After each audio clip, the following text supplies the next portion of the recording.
Napasok ng isang undercover agent ng isang online channel na di umano'y nabibiktima ng mga batang lalaki sa Pilipinas online. Natuklasan ng mga operatiba ang kayupang dinanas ng mga biktima. Sinisiyasat din ng mga otoridad kung alam kaya ng mga magulang ang sinapit ng kanilang mga anak. May 18, 2026 kasama ang mga operatiba ng Philippine National Police, Women and Children Protection Center Luzon Field Unit o PNP WCPC LFU. Tumawid ang resibo papuntang Calapan City Oriental, Mindoro.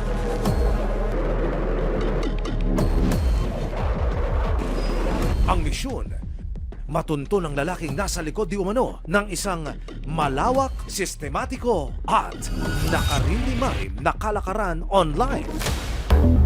Sa pahintulot ng PNP, eksklusibo naming nakapanayam ang undercover agent na may hawak sa kaso. Nag-usap kami sa isang social media platform. Doon po niya sinabi na naghahanap siya ng customer na bibili nung mga sex videos kasama yung mga minor na lalaki po. Sa isang messaging platform, tumatanggap daw ng orders ang lalaki mula sa kanyang customers na nasa iba't ibang bansa.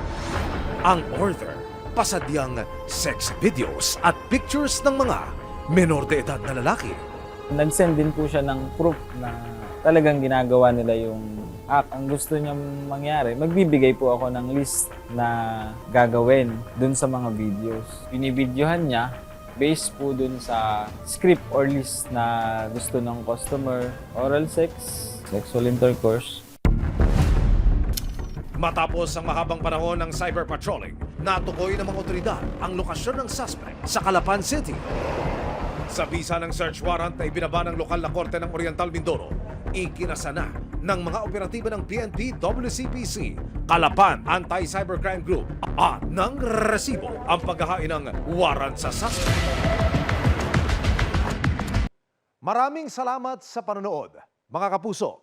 Para masundan ang mga reklamong nasolusyonan ng resibo, mag-subscribe lamang sa GMA Public Affairs YouTube channel.